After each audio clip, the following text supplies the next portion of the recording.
प्राचीन समय में राजा सूरथ नाम के राजा थे। राजा प्रजा की रक्षा में उदासीन रहने लगे थे। परिणाम स्वरूप पड़ोसी राजा ने उस पर चढ़ाई कर दी। सूरथ की सेना भी शत्रु से मिल गई थी। परिणाम स्वरूप राजा सूरथ की हार हुई और वह जान बचाकर जंगल की तरफ भागा। उसी वन में समाधि नाम का एक बनिया अपनी स्त्री एवं संतान के दुर्व्यवहार के कारण निवास करता था। उसी वन में बनिया समाधि और राजा सूरथ की भेंट हुई। दोनों का परस्पर परिचय हुआ। वे दोनों घूमते हुए महर्षि मेघा के आश्रम में पहुँचे। महर्षि मेघा ने उन दोनों के आने का कारण पूछा तो वे दोनों बोले कि हम अपने सगे संबंधियों द्वारा अपमानित एवं तिरस्कृत होने पर भी हमारे हृदय में उनका मोह बना हुआ है। इसका कारण क्या है? महर्षि मेघा ने उन्हें समझाया कि मन शांति के अधीन होता है और आदि शक्ति के अविद्या और विद्या दो रूप है। विद्या ज्ञान स्वरूप है और अविद्या अज्ञान स्वरूप। जो व्यक्ति अविद्या के आदिकरण रूप में उपासना करते हैं उन्हें वे विद्या स्वरूपा प्राप्त होकर मोक्ष प्रदान करती है। इतना सुन राजा सूरथ ने प्रश्न किया, हे महर्षि, देवी कौन है? उसका जन्म कैसे हुआ? महर्षि देवी, आप जिस देवी के विषय में पूछ रहे हैं वह नित्य स्वरूपा और विश्वव्यापिनी है। उसके बारे में ध्यान पूर्वक सुनो।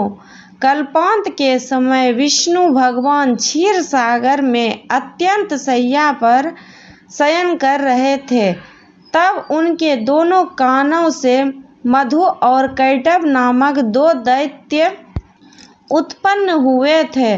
दोनों विष्णु भी नाभि कमल से उत्पन्न ब्रह्मा जी को मारने दौड़े। ब्रह्मा जी उन दोनों राक्षसों को देखकर विष्णु जी की शरण में जाने की सोची, परंतु भगवान विष्णु उस समय सो रहे थे।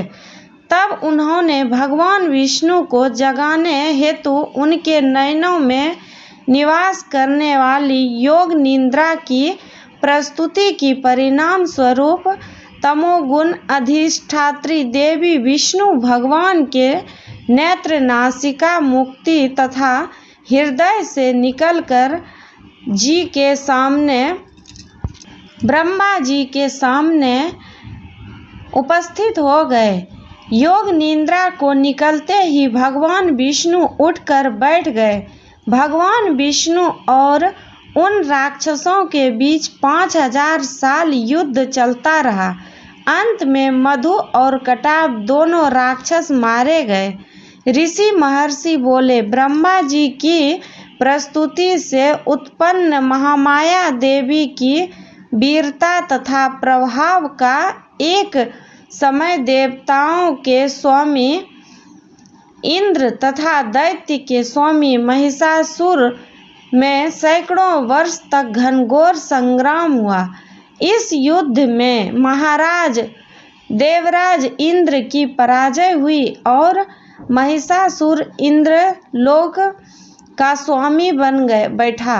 अब देवतागण ब्रह्मा के नेतृत्व में भगवान विष्णु और भगवान शंकर के शरण में गए। देवताओं की बातें सुनकर भगवान विष्णु तथा शंकर भगवान क्रोधित हुए।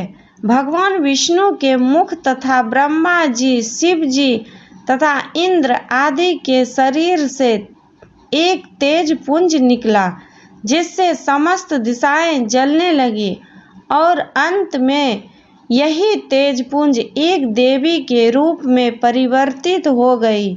देवी ने सभी देवताओं से आयुध एवं शक्ति प्राप्त करके उच्च स्वर में अट्टहास किया, जिससे तीनों लोक में हलचल मच गई। महिषासुर अपने सेना लेकर इस सिंहासन की ओर दौड़ा। उसने देखा कि देवी की प्रभाव से तीनों लोक आलोकित हो गए हैं।